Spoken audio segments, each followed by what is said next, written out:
A drunk woman is caught giving a weak and strange excuse after she harassed a hotel worker. She stumbles through her story and uses odd phrases, but it becomes clear she is making things up. That short clip is only one example of several videos where women act in ways that scare or harm others. In another video, a woman attacked a mother because she wanted to take the children. She kept saying she had lost her phone while she kept repeating that she was taking the boys. In a separate clip, a woman angrily confronted a 65-year-old man and tried to force him to go home with her after he said no. These kinds of scenes often play out in public places or inside homes, and they are usually caught on cameras or by bystanders with cell phones. One serious case started on November 26, 2022. Police were called to a house after a woman had broken into her parents' home. Neighbors and family members said she had torn the screen door off, smashed glass, and caused a lot of damage. She then grabbed a small child and left the house even though she had no legal right to take him. People were frightened and called the police right away so the child could be found and kept safe. When officers arrived, the family told them the woman had been aggressive and violent on several earlier occasions and that those incidents were getting worse. The police explained to the family that if no one was willing to press charges or give statements, the case would be harder to prove. Officers said that when relatives refuse to cooperate, suspects can sometimes be released and then come back. The family said they wanted what was best for the child, but they were worried about going to court and dealing with the legal process. The situation was painful and confusing for everyone because the family cared for the child but also feared what might happen if the woman returned. Officers asked whether the woman seemed dangerous when people saw her. Witnesses described a wild look and said she could be a risk to herself or others. With the help of the woman's mother, police were able to find her at a nearby house. They surrounded the residence and moved in to detain her.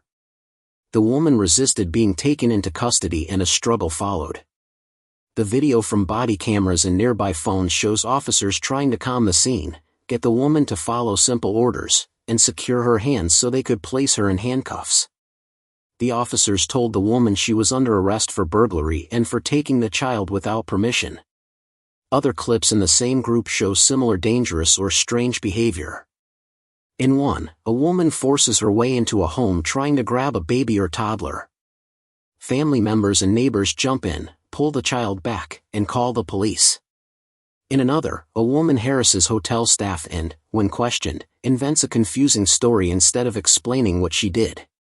In a different video, a woman follows a stranger, becomes angry when that person refuses to go with her, and then attacks him.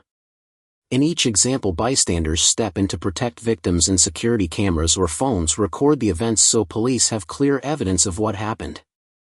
These recordings teach several important lessons about safety and the law. First, video from cameras and phones often shows what really happened and can be important evidence for police and courts. Second, when someone behaves violently, breaks into a home, or tries to take a child, calling the police right away is the safest step so trained officers can protect people who are at risk. Third, family members who are unsure about pressing charges should know that refusing to cooperate can make it harder for the justice system to hold a dangerous person accountable. Finally, when someone seems to be in a mental health crisis or is acting dangerously because of alcohol or emotional distress, getting professional help should be a priority. Many people in these videos appear to be under the influence of alcohol or in emotional distress. Others may have untreated mental health issues that cause them to act in unpredictable ways. The woman who tried to take the children repeated that she could not find a phone while she tried to grab a child, and that confusing behavior made the situation more frightening for everyone nearby. The hotel incident shows how odd stories and strange gestures can make it hard for workers to know how to respond safely. In the case with the older man, his refusal to go with a stranger was the right decision and a bystander's help prevented further harm. When police arrive, they first work to secure the scene and protect vulnerable people. Officers check on children and older adults, separate people who might be a danger to one another, and gather statements from witnesses. They explain legal options to victims and encourage cooperation so there is a clear record of what happened. Police also remind families that safety is the top priority and that pressing charges may be necessary to stop repeated violence or unwanted visits. These steps help prevent more harm and give the courts the information they need to act. The videos show how quickly events can escalate and how confusing and dangerous the moments can be before help arrives. They also show the important role of neighbors, friends, and family who step in to protect victims and call authorities. Security cameras and phones often capture the full scene, which can be vital to proving crimes and protecting future victims. These clips also make it clear that behind many moments of aggression there may be deeper problems like substance use, untreated mental illness, or severe emotional distress that need professional attention. In the end, these recordings are a reminder to stay alert, to protect vulnerable people, and to let trained professionals handle violent or unlawful situations. Communities benefit when people report dangerous behavior early and when support systems are available for those who are struggling. Families should seek help for loved ones who behave aggressively, and police and health services should work together to keep people safe and to connect those in need with appropriate care. Neighbors and family should watch for signs of trouble, report concerns early, and encourage loved ones to get medical and mental health help, while authorities must respond quickly to protect people and to connect those in need with proper services. The suspect is clearly distressed and arguing with the officers, repeating herself over and over again.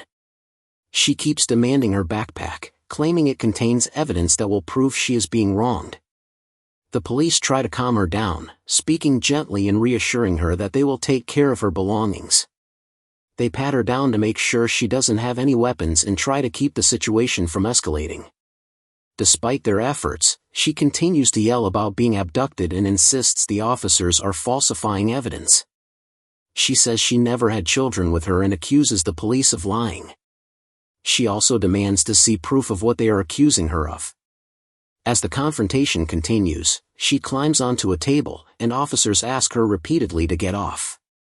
They warn her that she is adding more charges by resisting their commands. She shouts that they cannot arrest her, even though she is already in custody. The police order her back to her cell, but she refuses to go. She keeps saying she wants her lawyer, repeating it again and again while officers tell her they are trying to process her charges. The situation turns physical as the officers are forced to move her back to the cell. The woman continues to say the arrest is illegal and that they have no search warrant. Officers ask her the name of her lawyer so they can contact them, but she gives a vague answer. They explain she can speak to a public defender once she appears in court. By the end of the incident, she is formally charged with burglary, resisting arrest, interference with custody, and child endangerment. Despite her repeated claims of innocence, the evidence shows she tried to take a child from her parents without permission and had broken into the home. In the next case, the behavior is different but still troubling. On November 18, 2023, police in Ohio were called to the Wooter Suite Hotel after reports that a female guest had made aggressive advances toward a member of staff. She was intoxicated and refused to leave the property, turning what may have started as a simple disturbance into a full police matter. When officers arrived, they found a chaotic scene. The woman was so drunk she could barely speak clearly, and the staff member she had harassed was shaken and wanted her removed. The officers quickly separated the two parties to calm the situation down. One officer approached the woman, who rambled in a slurred voice about something unrelated. Another spoke to the hotel employee to get a clear statement of what had happened. The suspect continued to argue, complain, and resist being escorted from the hotel, despite being told multiple times that her behavior had crossed the line. Both incidents show the challenges police face when dealing with people who are intoxicated, unstable, or in a mental health crisis. The woman in the first case believed she was a victim, claimed she had evidence, and fought to keep control of her belongings even while under arrest. She refused to follow simple commands and demanded legal representation before even being processed. The second woman refused to leave a hotel after harassing an employee and became unintelligible because of alcohol. In both situations, officers tried to calm the suspects, give them chances to comply, and protect other people who might be at risk. But in the end, the suspects' actions left the police with no choice but to detain them. This often happens in cases involving intoxicated individuals who do not understand or accept what is happening, and it highlights how quickly a situation can escalate when someone refuses to listen to lawful instructions. The videos and reports of these incidents also make clear how important it is for bystanders and victims to call the police early. In the first case, a family called for help when a woman who had no custody of a child broke into their home and took the boy.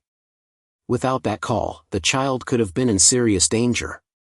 In the second, hotel staff contacted the police when a guest began harassing an employee. Quick reporting allowed officers to step in before the situation got even worse.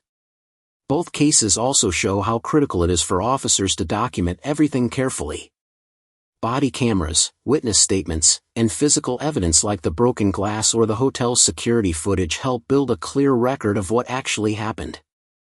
Without such evidence, suspects can claim they were victims or that police falsified reports, making prosecution more difficult. Another point these cases show is how mental health and substance abuse can complicate law enforcement situations. People who are drunk, high, or in crisis may truly believe they are victims or may not even understand what they are doing. They might think they're protecting themselves or acting on some kind of evidence, when in reality they are committing crimes and putting others at risk. While police officers do receive some training in de-escalation, these encounters are unpredictable and can become physical very quickly, as seen when the first suspect resisted being taken to her cell and when the second suspect refused to leave the hotel. Ultimately, both suspects faced legal consequences. The first was charged with burglary, resisting arrest, interference with custody, and child endangerment. The second likely faced charges such as harassment, trespassing, or public intoxication. Even though they claimed innocence or demanded lawyers, the evidence and witness statements painted a clear picture of their behavior. These cases are examples of how the law works to protect victims, even when the suspect's behavior is erratic or confusing. The lesson for the public is that if you're dealing with someone acting aggressively, unpredictably, or while intoxicated, call for help as soon as possible. Keep a safe distance and avoid escalating the situation yourself. Police officers are trained to handle these incidents and to separate and calm people before things spiral out of control.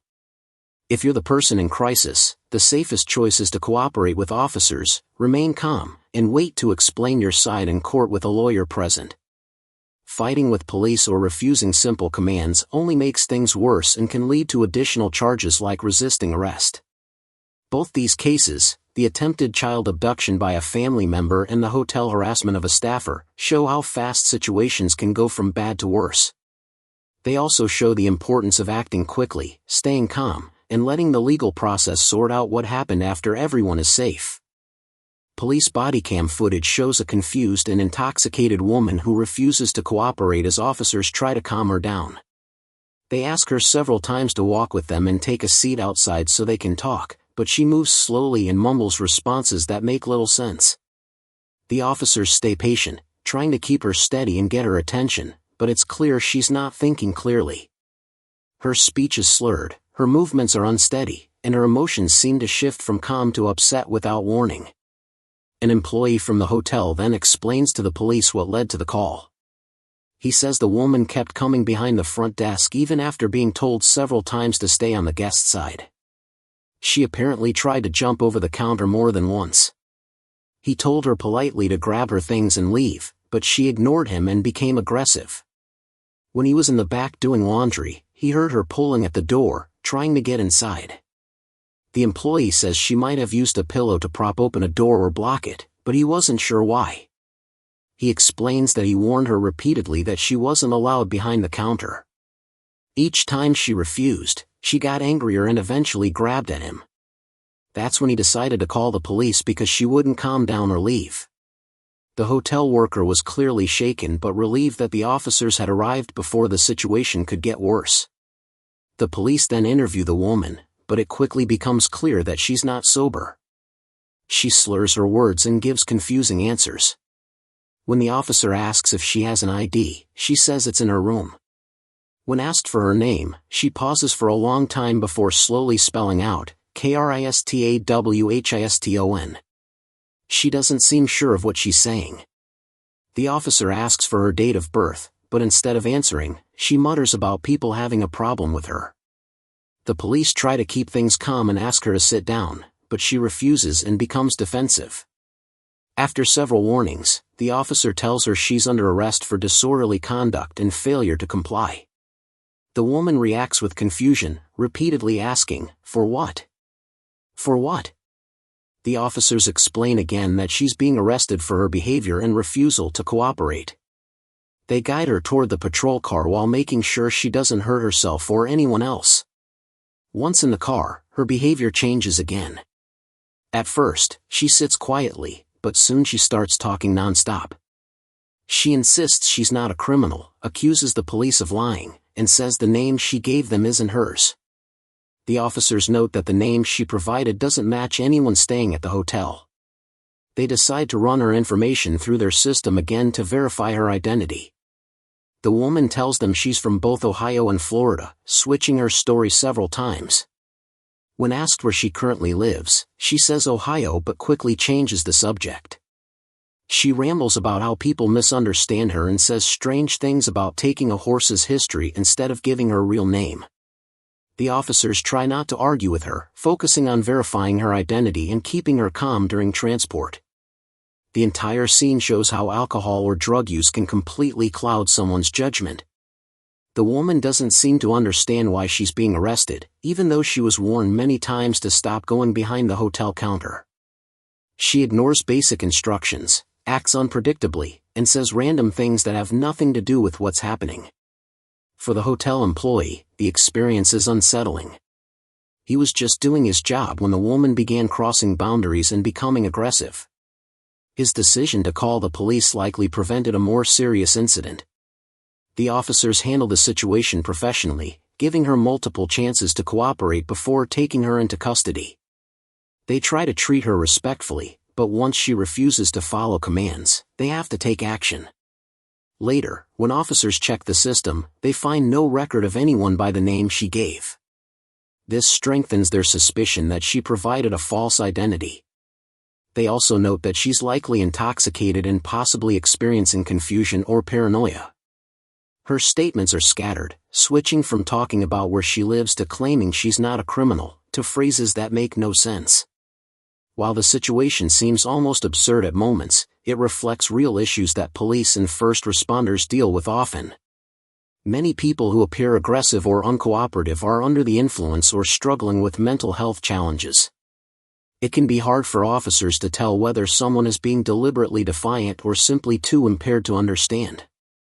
That's why police use calm voices, simple questions, and repeated instructions, to keep everyone safe. In this case, the woman's behavior continues to escalate even after being detained. She doesn't make any violent moves, but her words and tone shift constantly, showing that she's highly unstable. The officers maintain their professionalism throughout, reminding her that she will have a chance to explain everything later in court once she's sober. It's a good reminder of how quickly a small problem can grow when emotions and alcohol mix. A simple situation, being told to leave a restricted area, turns into an arrest and possible criminal charges because the person refuses to listen or calm down. The incident also shows how vital it is for staff in hotels, stores, or restaurants to have quick access to help when a customer becomes aggressive. In the end, the woman faces charges for disorderly conduct, trespassing, and providing false information to law enforcement. Her strange and confused statements, along with her refusal to cooperate, make it clear she wasn't thinking straight. The police handle the situation as safely as possible, ensuring that neither the hotel staff nor the suspect herself was injured. Once again, the footage shows how unpredictable these encounters can be. Officers have to balance compassion with authority, patience with firmness. They must protect the public while managing someone who may not be fully aware of what they're doing. It's a difficult task that requires restraint and communication. As for the suspect, she'll likely be processed, identified properly, and released after sobering up. But her behavior, caught on camera, stands as another example of how impaired judgment can lead to unnecessary trouble, and how police often have to step in to keep chaotic situations from getting worse. Police officers finally lose patience with the woman they've been questioning. After giving several different names and contradicting herself repeatedly, they warn her that refusing to identify herself could lead to another criminal charge. When asked again, she insists she already gave her name, then immediately says that wasn't her real name. After more back and forth, she finally mumbles, "Christoph," leaving the officers even more frustrated. She is later charged with disorderly conduct and criminal trespassing. The court finds her guilty of disorderly conduct and orders her to pay a $100 fine. Her case ends there, a messy story of drunken confusion and disobedience that started with her harassing a hotel worker and refusing to leave. But the next case is far darker. On May 18, 2021, police in Georgia were called to a horrifying crime involving a shooting and kidnapping. A woman named Kathleen Daniels had allegedly shot another woman, a mother of twin babies, and kidnapped the infants. When police and paramedics arrived at the scene, chaos and panic had already spread through the neighborhood. The victim was badly injured but still conscious enough to give information to first responders. According to witnesses, the wounded mother had stumbled to a neighbor's door, pounding on it desperately for help. She screamed that she had been shot and that her babies had been taken. The neighbor who opened the door described her as terrified, covered in blood, and barely able to stand. She collapsed onto a bench outside the house, crying out in pain and panic, repeating, "They took my kids. They took my kids." The neighbor immediately called 911 and tried to keep the woman awake until help arrived. While waiting for emergency services, she asked the victim who had attacked her. Through her pain, the woman managed to say the name Kathleen. She explained that she had met the suspect in an online group for mothers and believed the woman was bringing her baby formula. The victim said the woman arrived at her home pretending to be friendly, but then everything turned violent. The suspect shot her, grabbed the twins, and fled. When police and medics reached the scene, they found the victim bleeding from a gunshot wound to her thigh. A tourniquet was quickly applied to stop the bleeding. She was conscious but weak, answering questions in short bursts. Between breaths, she told officers that the suspect, Kathleen Daniels, worked at Memorial Hospital and was someone she had met online through a mother's community. She said Kathleen had pretended to want to help, but instead had planned the abduction. The mother soon passed out from blood loss as medics rushed her to the hospital. The story shocked everyone. Word spread quickly through the community, and neighbors were horrified. How could someone target a mother just to steal her babies? The victim's family was distraught, fearing the worst as police launched a desperate search to find the twins. Officers interviewed neighbors, collected surveillance footage, and tracked down leads related to Kathleen's background. When police located and questioned some of Kathleen's associates, they were stunned by what they heard. Her friends claimed that the babies were hers, that Kathleen had told everyone she was the biological mother. When asked whether they had ever seen the infants before, one man said yes, but admitted it was the first time he had actually seen them in person. He insisted that Kathleen, whom he called Angela at first, had said they were her children. When police pressed further, the man realized that Kathleen had lied to everyone, pretending the stolen twins were her own. While investigators worked through this confusion, other police units followed tips about the suspect's vehicle and possible hideouts. The search intensified, with officers coordinating with hospitals, nearby states, and local childcare centers to make sure the babies weren't moved or sold. After tense hours of searching, officers finally found the suspect and the twins. Thankfully, both babies were safe and unharmed. The police quickly removed them from the suspect's car and brought them to safety. The relief was enormous. The twins were returned to their real family after a terrifying ordeal. At the hospital, once the injured mother regained consciousness, she confirmed the suspect's identity from a photo lineup. She pointed directly to Kathleen Daniels, the woman she had met through the online mothers group. It became clear that Kathleen's obsession with having children had driven her to an unthinkable act. She had apparently lost her own children or had been unable to have them, and in her desperation, she decided to take someone else's. The case drew national attention because it combined the dangers of online trust with a shocking act of violence. The two women had connected through what seemed to be a supportive group for mothers, where they shared parenting advice and helped each other find baby supplies. But beneath the surface, one woman was plotting to steal the life the other had. Investigators pieced together the timeline. Kathleen reached out to the mother, pretending to offer free baby formula. She gained her trust and arranged a visit. When she arrived at the home, she turned violent, shooting the mother and fleeing with the twins. Police later found evidence that Kathleen had been researching ways to fake pregnancy and birth certificates, suggesting that this crime had been planned for weeks. The bravery of the wounded mother, who stayed conscious long enough to describe her attacker, was key to saving her children. Without her quick thinking and the immediate help of her neighbor, police might never have identified the suspect so fast. Officers credited the local community for working together, the neighbor who made the 911 call, witnesses who described the suspect's car, and the medical team that kept the victim alive long enough to talk. When Kathleen was arrested, she reportedly showed little emotion. In questioning, she gave conflicting stories, at first claiming the babies were hers, then saying she had been helping the real mother. Detectives quickly found inconsistencies in her statements, and the evidence, including hospital records and witness testimony, proved that she had kidnapped the twins after shooting their mother. The twins were returned to their real family, unharmed but traumatized.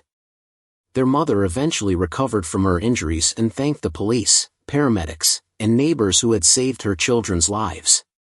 The suspect, Kathleen Daniels, was charged with multiple crimes, including aggravated assault, kidnapping, and attempted murder. This case stands as a chilling reminder that even people who seem kind or helpful online can have hidden motives. It also highlights how dangerous obsession can become when it crosses into violence. The bravery of one mother, who fought to stay awake and identify her attacker despite being shot, ensured that her babies were rescued before it was too late. From a drunk woman harassing a hotel worker to a woman committing one of the most shocking kidnappings imaginable, these stories show how unpredictable human behavior can be. In both cases, police had to stay calm, think fast, and act with compassion while keeping control of dangerous or chaotic situations. And while not every story ends happily, in this one, 2 tiny lives were saved because a mother refused to give up, even after being shot and left for dead. Police rush to the scene and find both kidnapped babies safe in the suspect's car. The officers move quickly, blocking off the road and securing the area. One officer gently checks the infants, calling them darling and making sure they're unharmed. After confirming that both twins are accounted for, the officers radio in the news, "We have both. We have both." Relief spreads across the entire team. At the hospital, the recovering mother, Gabriel Rogers, helps identify the suspect from a photo lineup. When shown a picture, she immediately says, "That's her. Kathleen." She repeats the name clearly, confirming the attacker's identity. Later, during questioning, the suspect confesses that she couldn't have children of her own. Her obsession with motherhood had turned into a dangerous plan to steal someone else's babies. Once Gabriel recovers enough to speak, she explains what happened in her own words. She says she had met the suspect, whose real name turned out to be Angela Montgomery, through a baby group online. The 2 women seemed friendly at first, sharing parenting advice and stories about their kids. On the morning of the attack, Gabriel was planning to tell her fiancé, Dale Foster, that she wasn't feeling well. Then she got a call from Angela, who was using the fake name Destiny Scott. Angela said she wanted to visit and drop off some baby supplies. Gabriel didn't think anything of it, assuming it was just a friendly gesture. When Angela arrived, she seemed calm. But things quickly turned terrifying. Gabriel recalls how Angela suddenly pulled a cord, wrapped it around her neck, and tried to choke her. Gabriel fought back with all her strength, managing to slip her hands between the cord and her throat to stop herself from suffocating. She managed to break free and tried to get to her twin boys, but Angela had already locked the door. Before Gabriel could escape, Angela shot her in the thigh. Despite her injury, Gabriel's maternal instincts kicked in. She forced herself up and ran, desperate to get help for her babies. She first went to a neighbor's house and banged on the door, but no one answered. Barely able to stand, she stumbled across the street and knocked on another door, screaming for help. The neighbors who opened the door were horrified. They saw a mother covered in blood, gasping that someone had taken her children. They called 911 immediately, doing their best to keep her awake until police arrived. Officers later praised Gabriel's bravery. Despite being shot and nearly strangled, she never stopped fighting to protect her sons. Her determination and quick thinking gave police the vital clues they needed to find the suspect. Her sister also helped by relaying Gabriel's description of the attacker to detectives while Gabriel was being treated in the hospital. Eventually, the investigation revealed the full story. Angela Montgomery, the 25-year-old suspect, had lied to everyone around her, pretending to be pregnant for months. When that lie began to fall apart, she decided to steal another woman's babies to keep up her story. She had carefully planned the attack, using a fake identity, fake documents, and online baby groups to find her target. Angela was arrested and charged with aggravated assault, kidnapping, and attempted murder. In court, she showed little emotion as the evidence was presented, messages, phone records, and surveillance footage all tying her to the crime.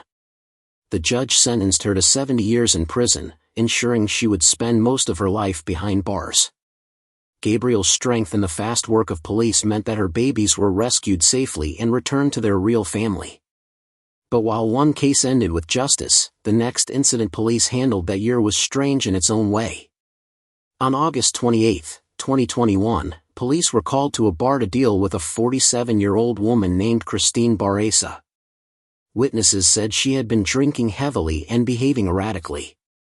At one point, an elderly, intoxicated man agreed to leave with her, but quickly changed his mind. When he tried to back out, Christine became violent. She pushed him to the ground, scratched him with her keys, and tried to drag him outside. People in the bar called police, fearing she might be trying to kidnap the man. When officers arrived, Christine tried to run, but they caught her within minutes. Even after being handcuffed, she wouldn't stop arguing. She shouted at officers, cursed, and refused to follow simple orders. "Can you get out of my face?" she snapped as they searched her. "I haven't done anything wrong." Officers repeatedly told her to calm down, to stop resisting, and to stay still, but Christine wouldn't listen. She kept twisting and pulling away, insisting she was innocent and that the police were hurting her. One officer warned her, "When I tell you to stop resisting, that means stop resisting. Everything you're doing right now is fighting us." Christine ignored every command. She grabbed at one of the officers, trying to pull her arm free. The officers quickly restrained her and guided her to the ground to prevent further struggle. Even then, she kept yelling, claiming she was being treated unfairly. Witnesses nearby told police that Christine had been acting out all night, shouting at strangers, spilling drinks, and trying to convince people to leave with her. As the officers worked to control the situation, they realized she was likely too intoxicated to think clearly. Still, her actions had consequences. Because she resisted arrest and assaulted an officer while being detained, additional charges were added on top of the assault against the elderly man. Eventually, Christine was taken to the local police station, still arguing and demanding to be released. Officers noted in their report that she continued to talk non-stop during booking, blaming everyone else for what happened and refusing to accept responsibility. The contrast between these two cases, Angela's cold, calculated kidnapping and Christine's drunken, chaotic assault, showed how different crimes can come from the same place, a total loss of control. One woman let obsession consume her until she hurt others to fill her emptiness. The other let anger and alcohol drive her to violence without even realizing what she was doing. In both stories, police had to act quickly to prevent greater harm. They found kidnapped babies safe before it was too late and stopped a dangerous situation in a crowded bar before anyone was seriously injured. Each incident reminded everyone involved just how unpredictable human behavior can be, and how important it is for officers to stay calm under pressure. Gabriel Rogers' courage stands as a powerful example of a mother's strength. Even in unimaginable pain, she kept her mind clear enough to describe her attacker and save her children. Angela Montgomery's sentencing gave the family a measure of justice, while Christine Baresa's arrest served as a warning about how quickly reckless decisions can spiral into crime. Both stories ended with law enforcement restoring order, but they also left lasting scars. One mother will forever remember the day she nearly lost her sons, and one woman will spend decades behind bars thinking about the moment she chose violence over reason. When officers arrive at the scene, they immediately try to take control of the situation. The woman, visibly upset and acting erratic, refuses to calm down or follow their directions. She keeps shouting, demanding answers, and accusing the officers of wrongdoing. The police try to keep things under control and ask for her name several times, but she only gives mixed responses, claiming she's done nothing wrong. When they finally get her into the patrol car, she starts yelling again, insisting she's innocent. The officers remind her that she could face more charges if she continues kicking the car. "That's fine," she screams back, "you have nothing on me. I didn't do anything." The officers stay calm, trying to reason with her. One officer asks her to take deep breaths, but she keeps shouting that they have no reason to detain her. The officer calmly asks if she wants to talk about what happened, but she refuses to explain anything clearly. She keeps interrupting, saying she doesn't like the officer and doesn't trust anyone. When the officer gently asks if she knows why she's been arrested, she claims she's innocent and accuses them of mistreating her. After several failed attempts to calm her, the officer asks, "Is there any particular reason you grabbed my officer in the crotch?" She immediately denies it, saying, "No. I didn't do that." The officer gives her a chance to explain, but she insists it wasn't her. "That wasn't me," she says. "I didn't do anything wrong." When the officer reminds her that she was ordered several times to stay still and stop resisting, she again says she doesn't remember. Throughout the questioning, she keeps denying every action she took. The officer points out that she was repeatedly told to lie down on the hood of the car but kept sitting up and struggling. She claims she has no memory of it. The police record everything as she continues to argue that she's been falsely accused. Eventually, she is charged with multiple crimes: felony battery on a person over 65, battery on an officer, resisting arrest, and simple assault on an officer. Her behavior during the arrest only made things worse for her, turning what could have been a small incident into several serious charges. But this wouldn't be the last strange case the officers would handle. Just days later, on September 15, 2023, police in another town received a welfare call from a worried father. He told them that his adult daughter had said something disturbing. She was talking about taking her own niece away from her family. Officers tracked her down at a nearby gas station, where she was filling up her car. When they approached, the woman acted calm at first, pretending everything was fine. But her story didn't make sense. The officer explained that they'd received a call out of concern for her well-being, and she immediately became defensive. "Who called?" she demanded. The officer said he wasn't sure yet, only that dispatch had asked them to check on her.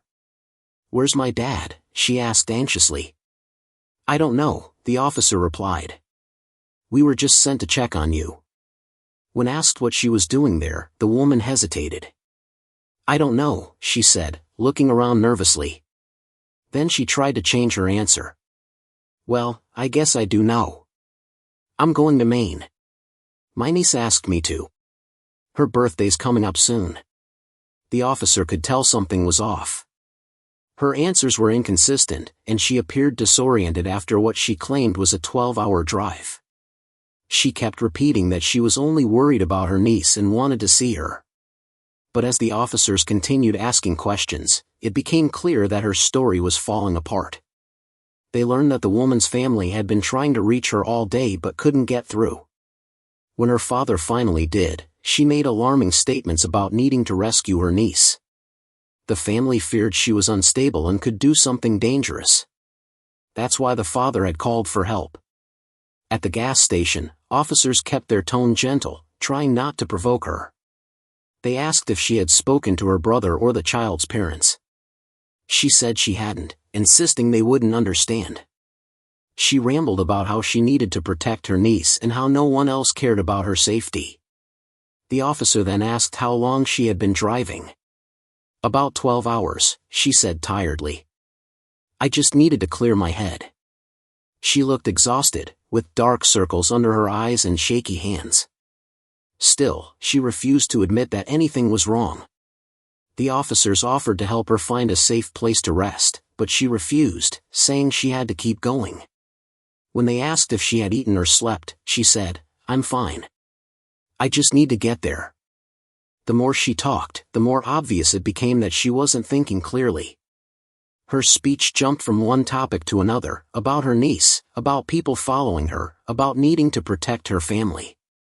The officer quietly radioed for backup, realizing the woman might be in a mental health crisis. When her father arrived on scene a short time later, he looked both worried and relieved. He told police that his daughter had been behaving strangely for weeks, staying up all night, talking about hidden messages, and saying she had special insight into what was best for her niece. He feared she might try to take the child without permission. Hearing her father's voice, the woman's attitude shifted.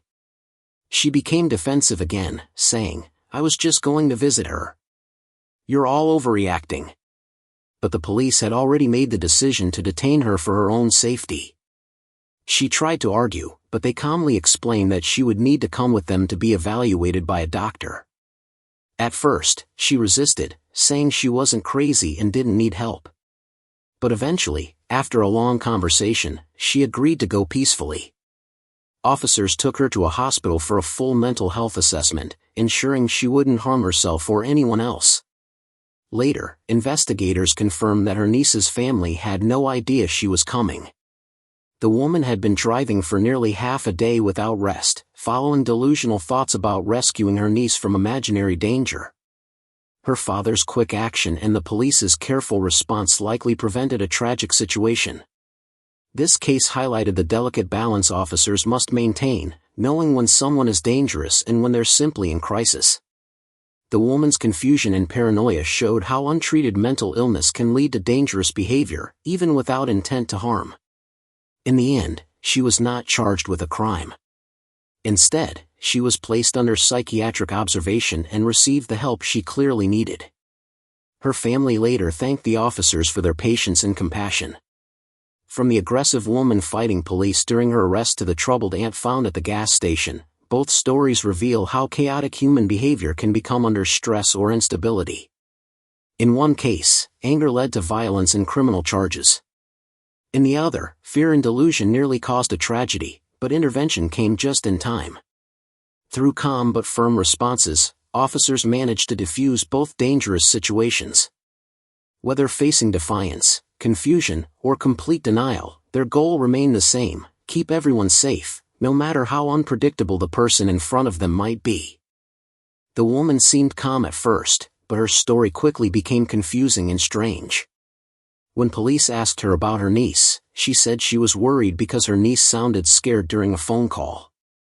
She explained that her mother and sister had acted oddly that day too, refusing to let her talk to her niece.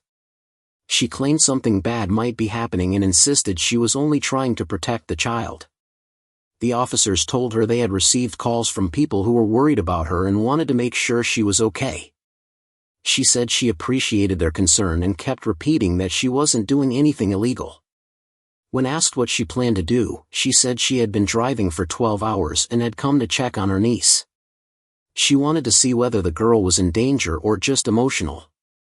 She also mentioned she wanted to attend her niece's birthday if everything was fine. But as the talk continued, the officers began to realize that her thoughts weren't clear. She jumped from one topic to another, sometimes mumbling or pausing mid-sentence. She seemed to believe that her family was hiding something from her, and the longer she talked, the more anxious she became. The police stayed calm and tried to keep her relaxed. They explained they were legally required to stay with her for a bit longer to make sure everything was okay, because people were concerned about her well-being. When she heard that, she became defensive and said she didn't understand why they were keeping her. She said she wasn't scared of them, but she clearly didn't trust them either. One of the officers explained that he was a specially trained crisis intervention officer who dealt with mental health situations, hoping to reassure her that they were there to help. But she didn't believe them. She said she didn't think a specialized officer could really help her or understand what was going on. She insisted she was fine and didn't want to talk to anyone else. When the police mentioned they might bring a mental health specialist to talk with her, she suddenly panicked and tried to run. The officers quickly moved in to stop her from leaving. She refused to listen, lay down in the middle of the road, and started screaming. The officers told her they needed her to get up and move out of traffic for her own safety. They calmly repeated that they just wanted to make sure she didn't get hurt, but she shouted that what they were doing didn't feel like help or protection. She accused them of trying to control her, saying it felt like they were using her like a pawn. Traffic started to back up as she stayed on the road, refusing to move. The police tried to guide her to the grass on the side of the road, but she continued to resist, shouting that they had no right to stop her. When they told her again that she needed to walk to the sidewalk, she yelled, "You don't have the right. You don't have the right." The officers reminded her that they were blocking traffic just to protect her, but she wouldn't listen. As they tried to help her up, she started yelling louder, accusing them of lying to her. She cried out for help from bystanders, shouting that the officers were all liars and asking if there were any black or female officers around. She said something about her middle name and rambled about how she felt targeted. The situation kept escalating. The officers told her to calm down and breathe, but she shouted that she wouldn't move and accused them of tricking her. When they tried to handcuff her, she fought back and said they couldn't touch her. The officers had no choice but to restrain her for safety. She was eventually handcuffed while still yelling that she hadn't done anything wrong and that everyone was lying to her. Once she was taken to jail, her behavior didn't improve. She accused her father of being involved in something evil and claimed that all the officials around her were corrupt. She said the entire system was against her and that her arrest was part of a bigger plan to silence her. She kept talking about conspiracies, saying that people were trying to use her niece as part of some secret plot. Officers noted that her speech was scattered and her statements didn't make sense. She continued to yell that she was being unfairly treated and said her family and the police were working together against her. The officers tried to calm her, but she wouldn't listen. She talked non-stop about strange theories, saying that her name, her race, and her family history all had some special meaning. She also mentioned that her middle name had been changed when she was a baby, and that this somehow proved she was being targeted. After a long struggle, the officers placed her in a holding cell to keep her and everyone else safe. Even then, she kept shouting through the door, saying she was innocent and that she only wanted to help her niece. She insisted she had done nothing wrong and claimed that the government and police were trying to frame her. The whole event showed how far her mental state had slipped. What began as a welfare check turned into a full-blown confrontation because she refused to believe anyone wanted to help. The officers had been patient and calm throughout, trying to get her to talk and cooperate, but her paranoia made it impossible. She was convinced that everyone around her was lying, and that the police were part of a larger conspiracy. Eventually, mental health professionals were brought in to assess her condition. They determined that she was in a serious mental health crisis and needed treatment. The police decided not to press additional charges immediately, instead arranging for her to be evaluated and given proper care. The incident served as a reminder of how delicate situations like this can be, where someone who needs help the most is also the most resistant to receiving it. The woman's obsession with protecting her niece had taken over her mind. Her thoughts had twisted reality so much that she believed she was the only person who could save her niece from danger. Sadly, that belief led her into a dangerous situation with law enforcement and put her own life at risk. While she was not physically harmed, her mental health had clearly deteriorated to the point where she could no longer separate reality from her fears. The police officers involved showed restraint and patience, doing everything they could to de-escalate the situation.